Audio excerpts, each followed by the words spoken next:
You set foot on foreign soil. Only this land isn't ruled by any country or government.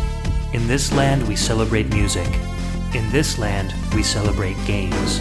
In this land we celebrate those who compose video game music. Welcome to the VG Embassy.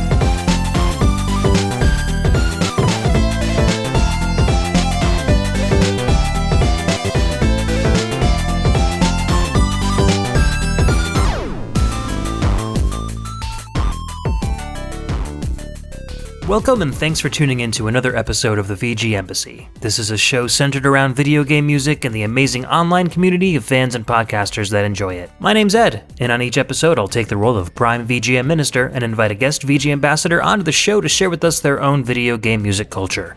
Or I may share a part of my culture on a solo show. I know there was a issue recently where only the last 7 episodes of my show were showing up for a while on other podcatchers. So I fixed that issue. If you were looking to go back to earlier episodes to give them a listen but were unable to, please refresh your feed or go back to the webpage. You'll be able to see all the episodes going back to episode 1. So I don't want you to miss anything. And if you see anything happen like that, please feel free to reach out to me, Facebook, Discord. You can email me at thevgembassy@gmail.com, and I will definitely look into it because I don't want you guys to miss out on some of the shows with some of the great VG ambassadors we've had in the past. Unfortunately, I had a VG ambassador scheduled for this week, but he has taken gravely ill. Well, not gravely ill, but his voice isn't good. So look forward to him on the next episode. And so for now, I'm doing a little solo thing. And I think this is a really cool idea, and I might do more of these if you guys enjoy it. So this is a random game bundle episode. I've said many times in the past that I am kind of a compulsive Steam indie game collector. I think I'm up to like 800 games on Steam right now.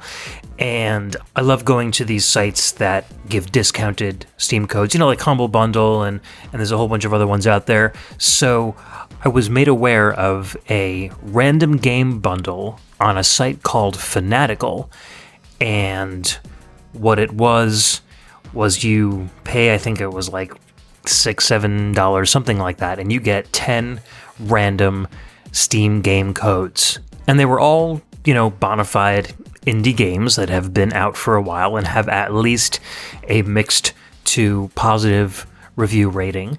And I figured it might be fun if I took advantage of the bundle and I would have 10 new games to play completely at random, and that I would take music from those games and share them on an episode of the VG Embassy. And I was kind of hemming and hawing about it. I didn't know if it would really work out that well, but in looking at these 10 games, they have really good music. Like, I think I lucked out in picking 10 random games with really cool soundtracks. So we're going to go through them one by one in the order that the website listed them. And we'll talk a little bit about the games, talk a little bit about the music, a little bit about these composers, because some of them I've never heard of before, and a lot of them are kind of up and coming. So I think this will be a really educational and fun show. So let's start the Bundle-tastic episode off with a track called Stone Forest from a game called Korra. This was released on PC and Mac in 2014, composed by Holden Boyles.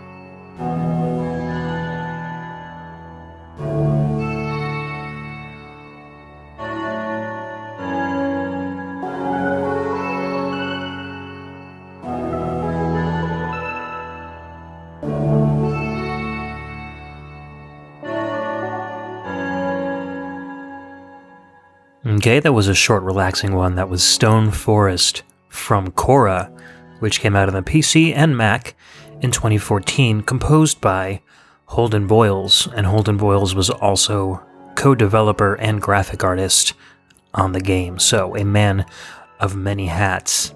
This track feels very sparse and lonely. As a matter of fact, the whole soundtrack is very minimalistic and very ambient.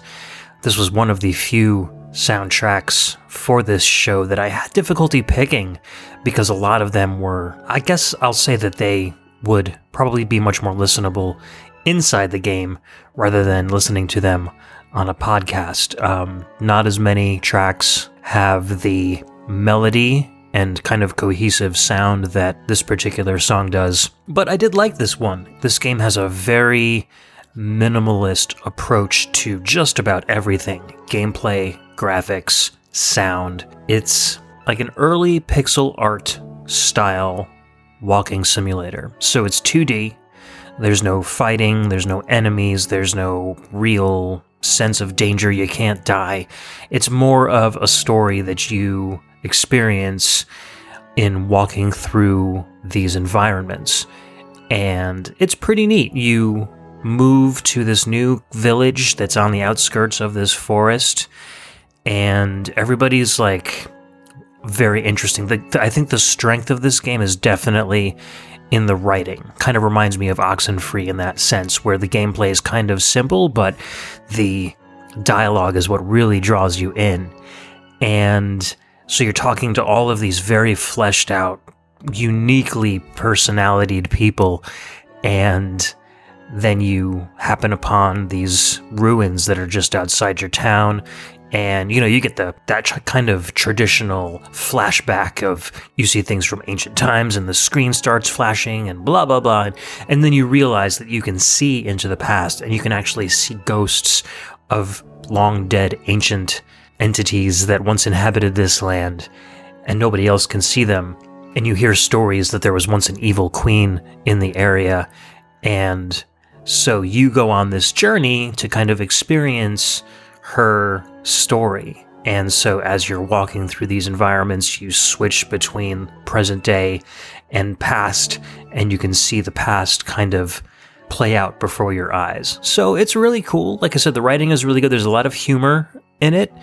The artwork is really nicely done. Even though it's very simple pixel style, there's a lot of really cool kind of particle effects.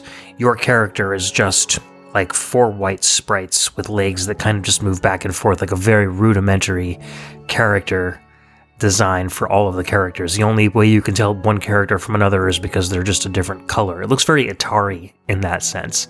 But I really enjoyed it. I haven't played all the way through it yet, but I'm getting there.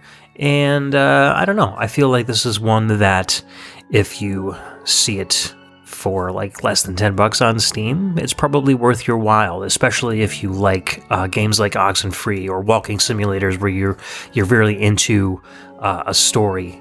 From what I hear, it's about an hour and a half, so you'll get a good evening out of it, be a fun time, and listen to some cool music along the way. Holden Boyles is from Denver, Colorado. He's an American composer, but like I said, he's also a film director, a writer, a graphic artist, a web design artist, and a composer and a game designer. So he kind of does a little bit of everything. He released Korra under the Curve Digital moniker, along with his partner Cyprian Stancio. So there were only 2 people that worked on this game, graphics and sound and gameplay. So pretty cool stuff. I would never have heard of this game had I not been given this random Steam key bundle, and I'm really glad that I did, because it's a really, really cool game with some very gorgeous and surreal imagery. Okay, well, let's move on to our next track. This one's called Amethyst, and it's from Wings of V. This came out in 2014, composed by Ashton Morris.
Okay, that was Amethyst from Wings of V, the PC release from 2014, composed by Ashton Morris, who, coincidentally, is also an American composer from Colorado.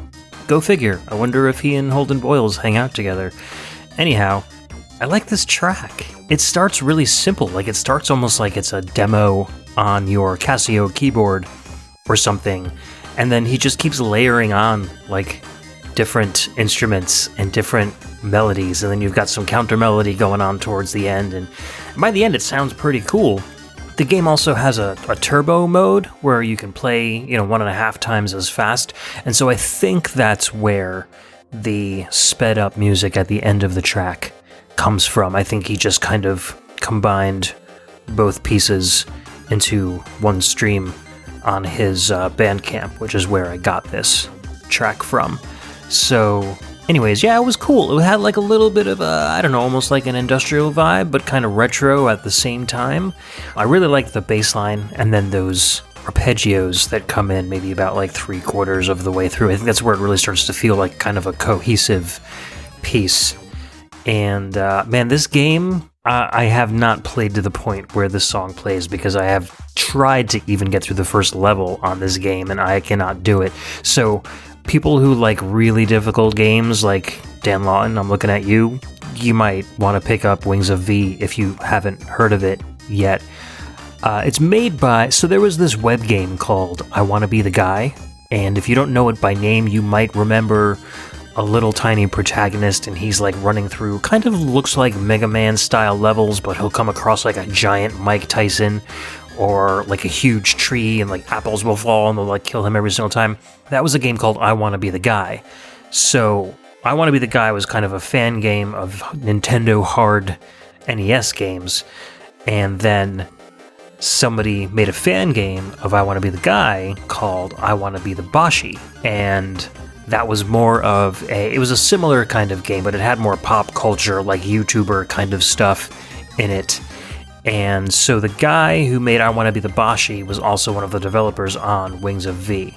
So that's kind of the pedigree that this game has in terms of difficulty.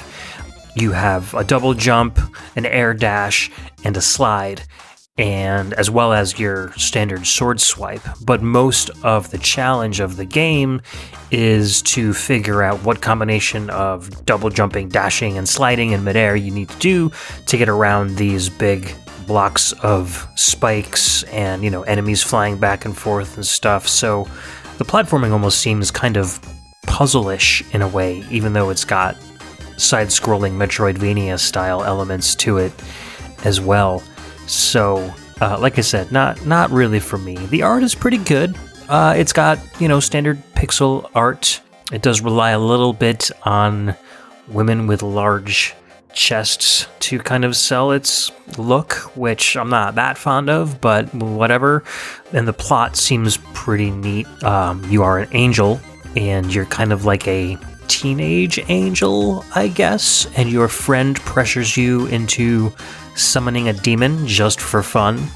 And so you go into this little temple area and you do this incantation. This is all like the cutscene at the beginning of the game. And you unleash evil, of course. I mean, nothing ever goes well when you want to summon a demon. So the best of the game is trying to basically shove evil back into the container that you let it out of. Fun stuff. Yeah, so decent game. Again, I probably would not have bought this one had I not been given the random key. I definitely would have bought Korra had I seen that originally. And coming up next is a game that I didn't think I would like, but I actually really, really enjoyed. So we're going to listen to a track called Winter from the game Storm. This came out on the PC in 2013, and it was composed by Terrence Lee.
And that was Winter from the game Storm, produced by Echo Software. Came out on the PC in 2013, but then I also just learned it was released on PS3 and Xbox 360 in 2011. So if you're not a PC Steam gamer, you might be able to get this game on a console if you still have one of those hooked up.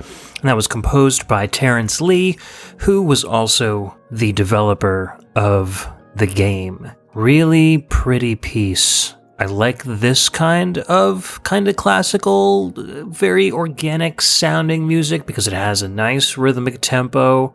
It has easily followable patterns that my simple brain can understand. No, but I really enjoyed it. I like how about a minute in, when that violin melody comes in, it really pulls the whole track together, and then it kind of trades off for the piano melody a little bit later on, and then the violin joins the piano together, and then you kind of get the full scope of the whole piece. It's really cool. It's kind of easy to tell that it's just a really nicely synthesized song. The violin is definitely not a real violin, but Terrence Lee not being a full-time professional composer, I felt he did a really good job with this soundtrack. So there are 4 pieces in the game, just like there are 4 themes in the game itself. So they are the seasons: winter, spring, summer, and fall. And, you know, this episode is coming out middle of December, so I figured I would pick wintry tracks when available in some of these games going forward. So you might see some wintry tracks as we go. The game is neat. You have a 2D level in front of you. It looks like something you can platform through, but you don't really platform in this game. You control the elements. So your job is to use wind and rain and light and seasonal phenomena to move these seeds into places on the level where they can take root and grow into flora, trees and flowers and bushes and stuff. So you're basically kind of filling out the landscape by being Mother Nature and directing these seeds. So it's pretty cool. You know, like sometimes the seeds will be floating in bubbles, and you've got to kind of manipulate the air to get them to go to the right spot. So it's a puzzle game at heart, but it also feels kind of like a platformer because you're kind of moving these objects as if they were, you know, they'll roll down hills, and then you have to kind of like make them jump over little crevices and stuff. So I guess kind of like Lemmings in a sense, where you're directing these items that don't have minds of their own. I don't know. It takes a lot of elements from a lot of different things, and all the while you've got this beautiful, seasonally inspired music running behind it. So, enjoyable game. Again, not something I would have purchased on my own, but I think it's worth a look, and it's probably pretty cheap now. So, I don't know. Check it out if the music interests you. The cool thing about that is if you really like the music, they are just WAV files in the game's folder if you get it on Steam. So all you need to do is copy those WAV files to your music folder, and you can listen to the music anytime you want, which is kind of neat. Anyways, moving on to a game that I probably would have purchased had I knew it existed, because it's really, really cool. We're going to listen to a track called Funky Berry from a game called Inside My Radio. This came out in 2016, composed by Narrative Noise, whose real name is Joachim Neuville. Be right back.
Alright, get off the dance floor, grab a glass of water, sit down and relax. That was Funky Berry from Inside My Radio.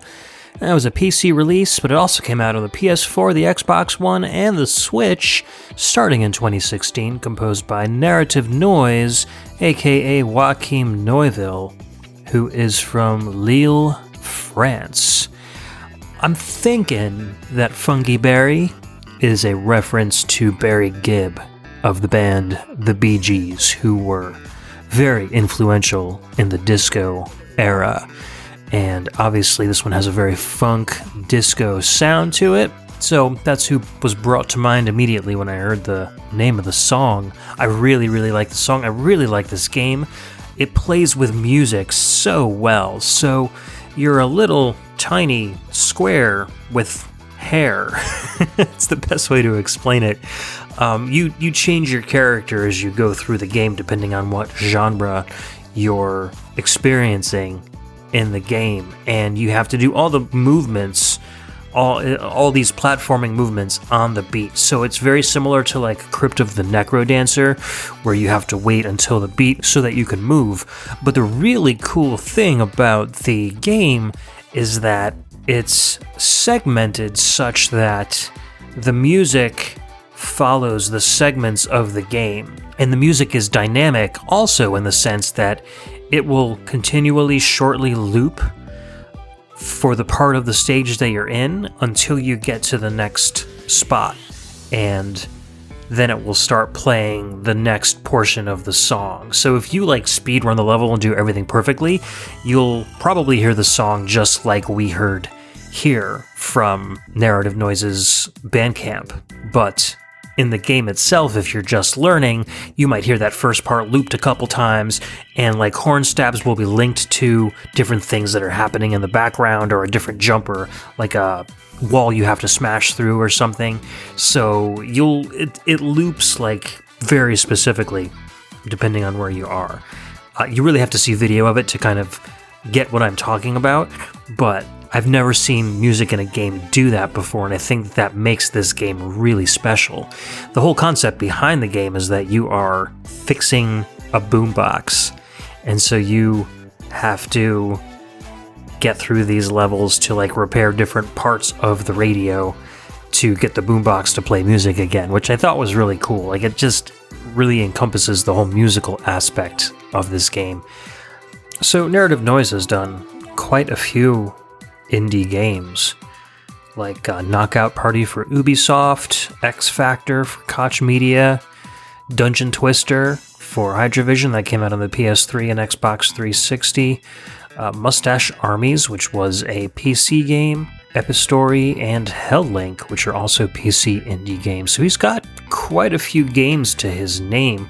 As far as I know, Inside My Radio is the only one that you can get on Bandcamp, and I am going to list any artists that do have their soundtracks on Bandcamp. I'm going to list that in the show notes, so if you enjoy any of these tracks, you can go check out their Bandcamp pages and listen to the other stuff, and possibly throw them a couple dollars and support them, because that's why I'm here, doing what I do. So I mentioned winter tracks earlier in the show, and the next track, I don't know if it sounds very wintry, but I really like the name of the track, and that is Ice Scream for Ice Beam, the Ice Cavern level from Hive Jump. This came out on the PC in 2017, composed by a fantastic artist, Big Giant Circles, otherwise known as Jimmy Henson. Be right back.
Oh my goodness, that was Ice Scream for Ice Beam, the Ice Cavern level from Hive Jump, which came out on the PC, Mac, Switch, Wii U, and Xbox One in 2017, composed by Jimmy Hinson, aka Big Giant Circles.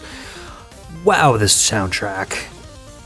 Completely incredible. I love the production on this, and that keyboard melody, that lead keyboard melody, is just so catchy, and he knows it, and he uses it to great extent, and it never gets old. I love this song, and I love the rest of the soundtrack too. It almost has kind of a Jake Kaufman feel to it, where it's really, really melodic, but the backing instruments are just equally intense, and nothing is resting at all. Fantastic production. I love the drum kit, and those synths are just super, super meaty. Yeah, this one is going to be in my soundtrack rotation for the foreseeable future anyway. Hive Jump I've heard a lot about. It was being pushed pretty heavily in a couple of game websites, and I don't know, I never got around to playing it, but it feels a lot like a roguelike Axiom Verge. So kind of has like Metroid elements to it, but it's a little more focused on weaponry and combat, where, you know, Metroid had a little bit more of a jumping and exploration feel to it. And this is for 1 to 4 players too, so having a kind of a Metroid light style game with 4 players at once seems really cool. I haven't been able to play it with more than 1 player, but you have multi-directional firing, you can hover in mid-air, there's a lot of really cool stuff you can do, and from what I understand, I think there are some cooperative elements when you play with multiple players as well, so it might be fun to get a whole bunch of people together and play this game, especially on like the Switch where you can all have your own screen. I can imagine that being an absolute blast. Jimmy Hinson, I don't think I've ever featured anything from him on any of my podcasts before. So he goes by the name Big Giant Circles. He's got dozens and dozens of video games to his name. He's really gotten some big AAA titles lately. Call of Duty Black Ops 2, Mass Effect 2, Borderlands 2, Black Ops 4, and then he also composed music for There Came an Echo, and Octageddon and Pocket Mine, a couple of other indie titles. And he's very versatile. You know, his other soundtracks don't necessarily sound like this at all. He does some like orchestral cinematic stuff, a lot of dance music, so someone to definitely look out for. And, you know, another American composer on the show. He's from Dallas, Texas. So definitely recommend looking out for his music, and I definitely recommend looking out for Hive Jump the game, especially if you've got siblings or kids that are old enough to play these games. It might be a really good, fun time for same-screen multiplayer action adventuring. Alright, let's move on to our next one. We're gonna listen to Rainbow Ride from Excubitor. This came out of the PC in 2016, composed by Azure Flux. Get ready for some more chiptune excellence.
Oh man, that was Rainbow Ride from Excubator, which came out on the PC in 2016, composed by Azure Flux, otherwise known as Goncalo Gomez. He is a Portuguese chiptuner and electronic music composer. This particular song was made with two Game Boys, crazy glued together in perfect harmony. And what a wacky freaking track this is. It's got some really interesting stereo effects going. It's got that wall of sound feel where it just keeps pulsing at you and doesn't let up. And I love those little Atari sounding breakdowns where it just kind of like, where you get that kind of like square wave just crunching away. Such good stuff. I really like this kind of chiptune. It's very aggressive and very hard hitting. I was wondering what an excubator was. I thought maybe the game had something to do with cubes or something, and there wasn't really any cube-based gameplay, so I looked it up, and the excubators were founded around 460, that's the year 460, as the Imperial Guards of the early Byzantine emperors. So that's a little bit of random, the Dyad-inspired fact fun for you, which I guess kind of makes sense in this game. So this game is kind of a cross between an overhead shooter and a tower defense game. So you're a little ship and you're protecting your bigger ship from other little and big ships that are increasingly becoming more powerful in size and number, and you have the ability to build machine guns and generators on these nodes that are all over the stage that you're playing on. So a good part of your gameplay is flying around and protecting the big Emperor ship.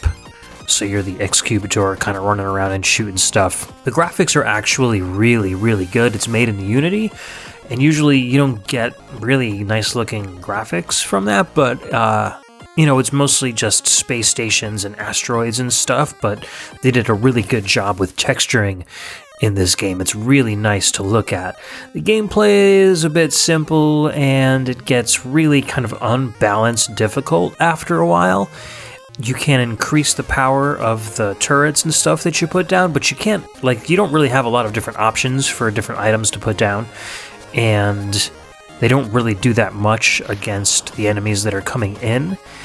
And I thought maybe I was just doing it wrong and being a bad gamer, but I went and looked at the comments on the Steam community for the game, and people were saying the same thing. Even fans of games of this style were saying how unbalanced it was, and that it was just, you may as well not even put anything down, because towards the end levels they're not even doing any damage against the encroaching onslaught of enemies that are coming in. So I don't know, maybe the game just needed a little more dev time before it actually came out, but it did introduce me to this incredible little track from Azure Flux, and I've never heard of him before. So when more episodes of Impulse Project come out, I might look his name up and share a couple more tracks from him.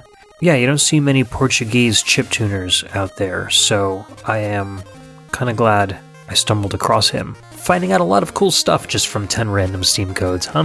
Alright, so we're going to move on to actually another chiptuner, one that I have featured on Impulse Project, and one of my favorite SID chip artists. This is Jungle Rumble from Porcunipine. This came out on the PC in 2015, composed by Go280.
Oh my goodness, 3 fantastic chiptune songs in a row. What are the odds? This was Jungle Rumble from Porcunipine, released on Steam PC in 2015, composed by Go280. And on Go280's website, he says that he used an Amiga to create this. I originally thought it was Commodore 64 because Go280 is usually a SID guy, but he probably used a program called Hively Tracker to make this, and this takes advantage of the Amiga Paula sound chip's ability to kind of mimic the SID chip sound from the Commodore 64. And you can kind of tell, I mean, that percussion, it just sounds a little bit more rich than you would get out of a SID chip. But Jesus, this is such a good song. I think it's going to end up being my ringtone. This is just dripping with groove and fantastic percussion, and these are like the things that make me get goosebumps. Very light on the melody, very, very heavy on groove. And the melody that's there is almost kind of like gospel-ish. It just feels very uplifting and very fun. And it's got a really nice, positive energy to it, but it's got this really heavy swagger going on in the background. So darn good. Not a very long loop, but I could listen to this one over and over and over again. Porcunipine, fun little game. It's 1 to 4 players, kind of similar to Hive Jump, but it's top down, and you take the role of a porcunipine. You're basically a porcupine, but you've only got 1 quill, and you can shoot that quill at other people at will.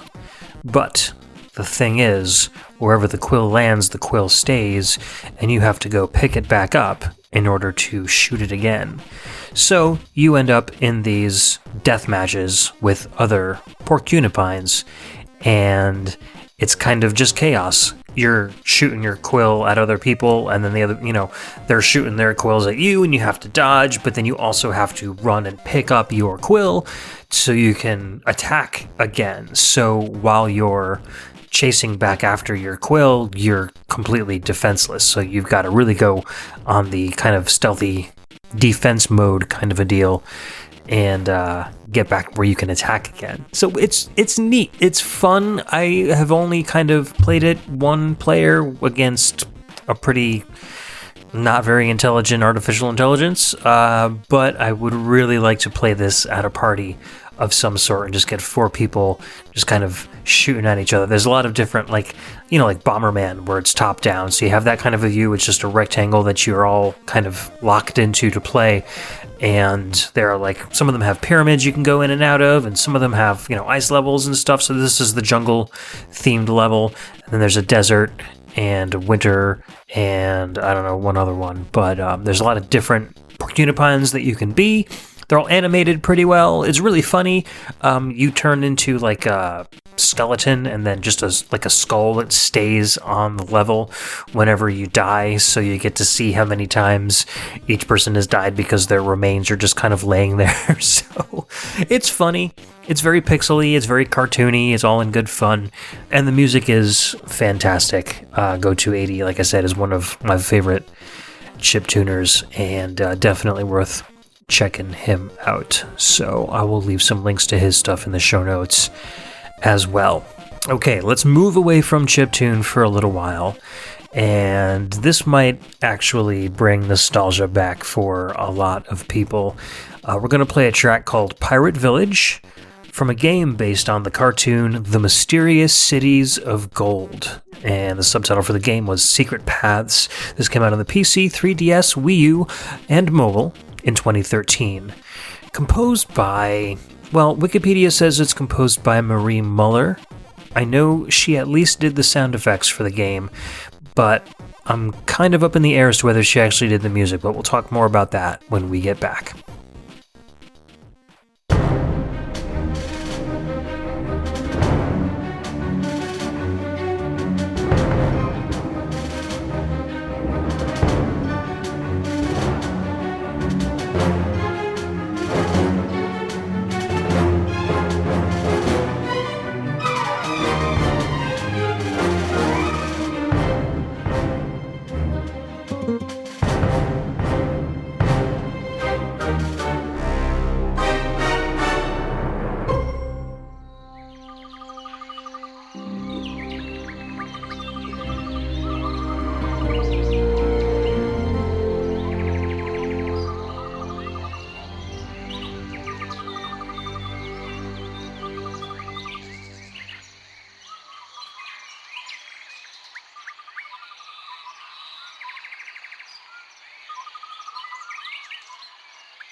All right, that was Pirate Village from the Mysterious Cities of Gold, Secret Paths. This came out on the PC, 3DS, Wii U, and mobile in 2013, composed by Marie Muller. And I said before, I had some questions about whether Marie Muller was the actual composer of this soundtrack. She is credited in the game for sound effects, but there's no music credit whatsoever. So my thinking is that a lot of the full motion video assets in this game are taken directly from the 2012 cartoon series remake of the original 80s cartoon, and so maybe the music is also from the cartoon soundtrack. I could be wrong, I don't know. In any case, I really do like this soundtrack, and I love this particular track. All of the music that's directly ripped from the game's files, like this one, seems to be several different pieces of music kind of stitched together, but they don't necessarily all like begin and end hard like the game would kind of pick different segments. They all kind of fade into each other, so I'm not sure why that is.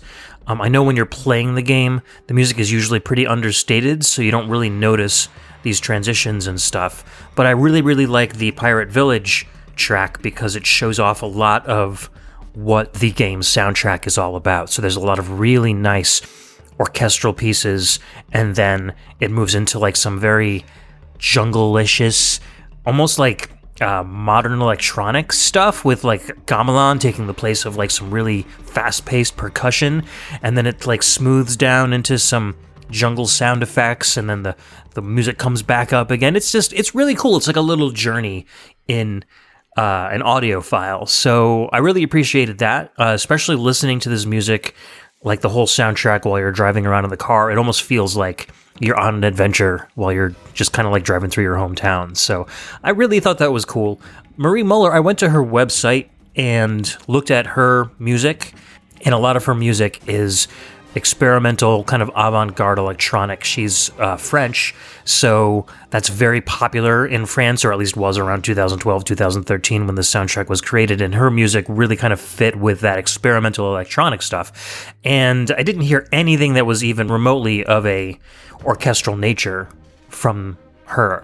So anyways, a little bit about the game. The game is obviously based on the remake of the 1980s cartoon Mysterious Cities of Gold, which I guess lots of people loved. It was one of those cartoons that went on after a show that I used to love, and I don't remember which show it was, but I remember we'd watch the show, and then the Mysterious Cities of Gold cartoon would come on, and the theme song to the cartoon is really, really good, and they have that version as the theme song for this particular game.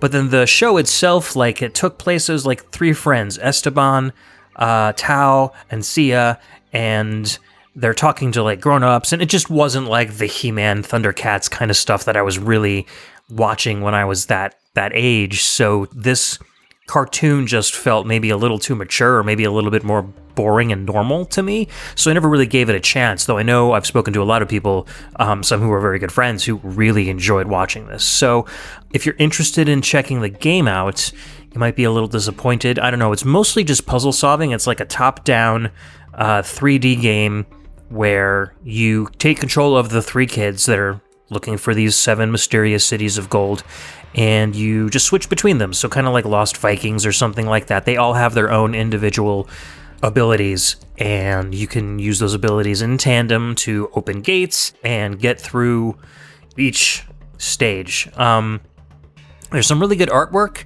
I think what they did is they just took a lot of the graphic assets, like I said before, from the cartoon and kind of pasted them into this game. This game was a Kickstarter that was successfully funded, and quite well successfully funded, I think, considering how many different devices it was released on. And I don't know, the game doesn't feel like it has much to do with the cartoon at all. It's these 3-character puzzle-solving kind of things, weight plates that you have to stand on to open up a gate, and then you've got to, like, get another character to pick up a rock to drop it on the weight plate so that you can move on to the next one. Very, very simple kind of stuff. And this series is kind of screaming for a really proper action adventure kind of game, because these kids go on like Indiana Jones style adventures, and here they are just running around on a flat landscape trying to open some gates that they could probably easily climb over because they're like waist high. So anyways, I don't know so much about the game. The remake cartoon looks really good. I was looking at some footage of that to kind of match it up to the full motion video sequences that are in the game, and I think that's what they did, is they just took full motion video game from it. The reviews I've seen around YouTube kind of agree with my opinions on it, and that it was kind of a disappointment. Unfortunately, a lot of people put a lot of money into this Kickstarter and did not get what they were looking for when the game was finally released. So, oh well, lesson learned, I guess. It is nice, though, that the Mysterious Cities of Gold was getting some respect and was being remade around that time. So, the cartoon looks really good. It's like a very nice combination of, they kind of kept the style of the original cartoon, but used CG to kind of make the characters look a little more 3D. Like if you watch the new Berserk movie, it's kind of similar. Like it looks hand-drawn, but it's actually in 3D space. I mean, if you enjoyed the 1980s series, I think you'll definitely love the 2012 series.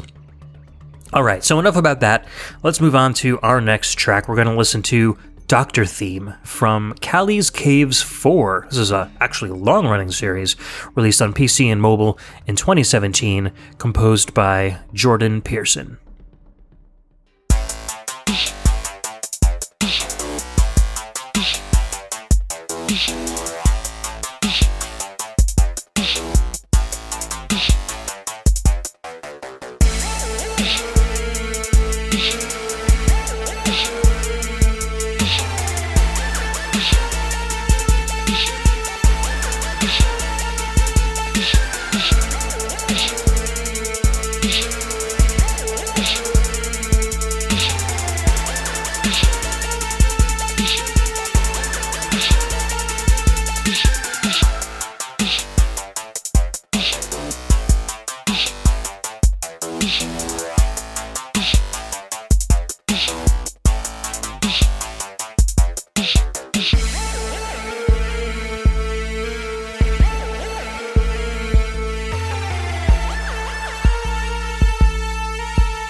That was the Doctor theme from Callie's Caves 4. This was released on PC, iOS, and Android in 2017, composed by Jordan Pearson. Jordan Pearson was also co-developer of the game as well. We got a lot of composers/developers on this show. That's pretty cool. I guess that happens a lot in the indie landscape because you want as few people working on the game as possible because you're not going to have a lot of money. Yeah, so this... I like this track. I feel like Jordan Pearson used really nice instruments. Like he's got a really good synth going.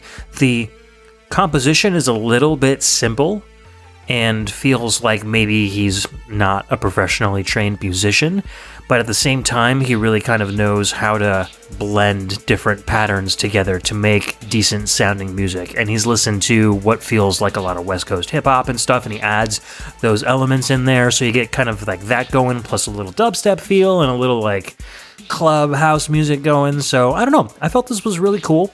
There are 43 different pieces of music just for this game alone, all of them at least over a minute long. So Jordan Pearson really had his hands full when creating the music for this, gauging by the fact that the game is so long. Like there's over 300 levels and 11 different bosses. I can see why he had to keep writing music, because as you're going through these levels, if you're going to hear the same thing over and over again, you're going to get pretty bored. So I thought that he did a really good job with that. Different characters that appear in the game all have their own themes. That's why this is called the Doctor theme. Good game. It's pretty simple pixel art retro style game. Reminds me kind of like Mega Man, but a little bit of like Metal Slug, maybe a little bit of Turrican.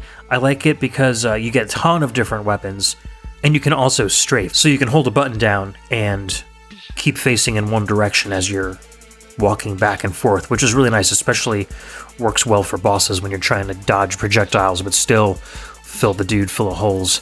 Lots of cool weapons. There's like regular guns, there's laser guns, like a Gatling gun, bow and arrow, so you can shoot arrows kind of at an arc, boomerangs. All of these weapons can be leveled up 1 to 3 times.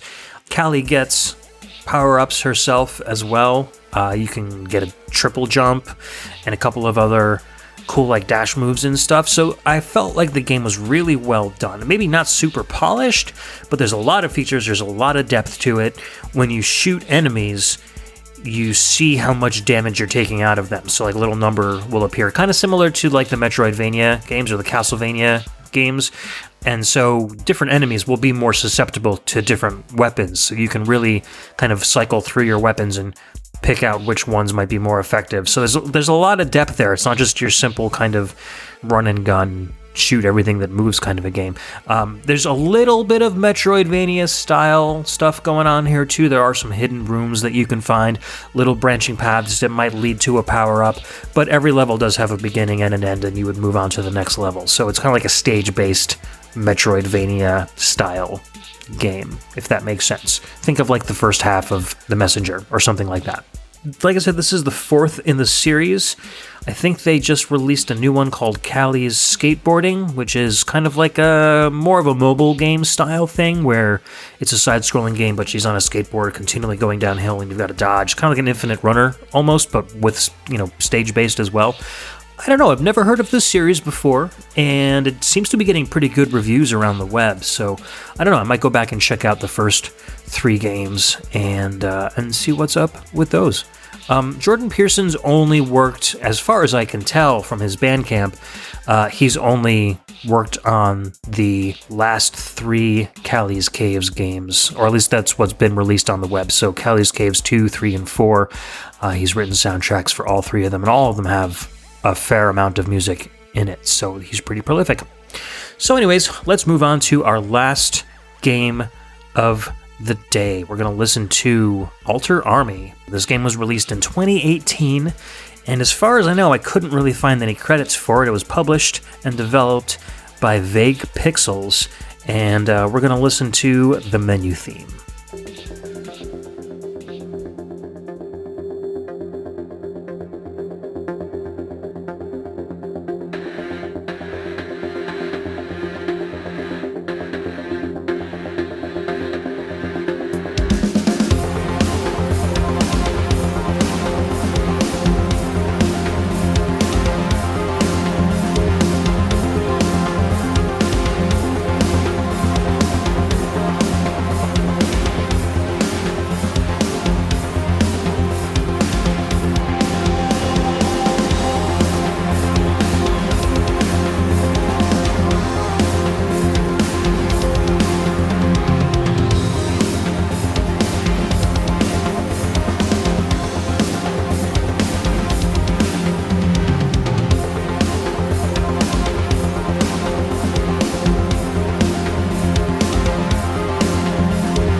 All right, that was the menu theme from Alter Army that came out on PC in 2018. I did a little research, and I think the music was composed by Vishwas HJ. Now, this is a game that was entirely made by 2 16-year-old Indian developers. and it's really, really cool. It's this action platformer, very dark, very kind of grimy, with cool animated cutscenes, and it's pretty hard, and I'm having some fun with it.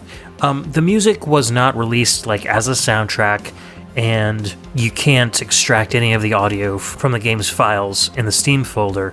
So what I had to do was basically just set my computer to record audio and then play the game and have it record the audio as the game was playing. So I did the menu theme, which you guys just listened to, but I really like the way this game plays with music. It's very dynamic. So I'm going to give you guys a little example of how the music sounds as you're actually playing the game, since you can't really get it anywhere else unless you buy the game. So here we go. Alright, so this is what the music sounds like when you start in the forest level, and you get that kind of ambient sound going. And then when you discover something, there's this kind of sitar that pops up, so it gets a little more intense.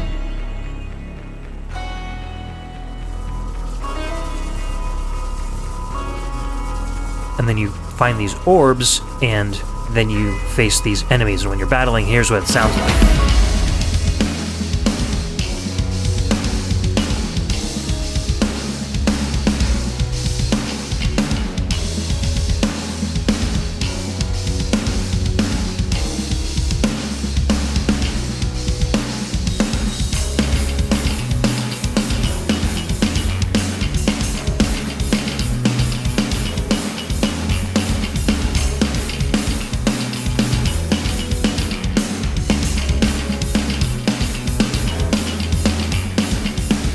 When the battle's over, you get this kind of finale. But it all blends together as part of the soundtrack, and then it will just go right into the kind of ambient, environmental stuff. And the cycle kind of repeats, I guess. I haven't played too much of this. It's a really hard game. I've been working on it for a while, but it plays really well. You get some nice fast-paced action gameplay with melee and projectile fighting. I'm digging it. I think it's definitely worth a look. This game had a really long development cycle. It got pushed back a few times, but it finally came out. It's not getting a lot of recognition, but I think it's unique enough that it deserves a little bit of help from the internet gaming community. So if you do Twitch streams or something, check out Alter Army and give it a play. I think your audience will actually enjoy it. It's a really neat game. Alright guys, so that about wraps it up for the show. I had a lot of fun doing this. A lot of games that I never would have even tried, so I got outside of my comfort area here and there. And a lot of games that I really did enjoy, and some music that was absolutely phenomenal. So I hope you guys enjoyed it too. If you did enjoy it, please let me know, and I'll do more Steam bundles in spaces where I have time to do, solo shows when I don't have all you lovely VG ambassadors knocking my door down. And I think that the indie scene, like we talked about it before on the show, that there's just probably hundreds of games coming out each week, and it's impossible to keep up with every single one of them. And so I try to keep up with the stuff that's coming out currently, but it's nice to get these kind of random bundles, because then you get some older games that you might not have known about. And even if a reviewer or a few reviewers on the internet have panned a game, I might find something that really suits my fancy. So it's kind of nice being forced to take a look at this stuff. So I want to know, which games were your favorites? Do you have any experience with any of the games that I've shown on the show today? And if there are any that you're interested in checking out because you heard about it here. So let me know. You can join our Discord or our Facebook group. You can head over to thevgembassy.com, and at the top of the page you'll see a link to our Discord channel, and it's an open invite right there, so you can hop on and start chatting with us. There's a lot of fans and VG ambassadors that hang out there. You can go to facebook.com/groups/thevgembassy, and you can hang out on our Facebook page. Lots of cool people hanging out there as well. Follow me on Twitter at @thevgembassy or Instagram at @thevgembassy. I want to thank all of my amazing Patreon patrons for contributing to the show, helping me get all this cool equipment, and helping with the website costs and hosting costs. At our tourist level, Cameron Childs, aka Bruce Irons of the Mad Gear Band, Michael Bridgewater from the Forever Sound Version podcast, Donovan Orofino, Chris Murray, and Ben Roth. Our VGM series, Chris Myers, John Jekyll, aka Mix6 Master, Ben the Dyad Dishman from the Dyad Presents, a VGM podcast, Chris Steenerson from the VG Jam podcast, Jordan Worma from the Table to Stage podcast, Volt Supreme, and David Parrish. Our audio attaché members, Cameron Worma, Carlos from the Heroes 3 podcast, Scott McElhone, and Dan Lawton. And our VG ambassador, the patron saint of VGM podcasts, Alex the Messenger from The Messenger Presents, a VGM Journey podcast. Thank you guys, as always, for listening, and we will have another VG ambassador guest on our show in 2 weeks for a really cool show about point-and-click adventure games. So that's something I'm looking forward to chatting about. So anyways, we'll see you then. Take care.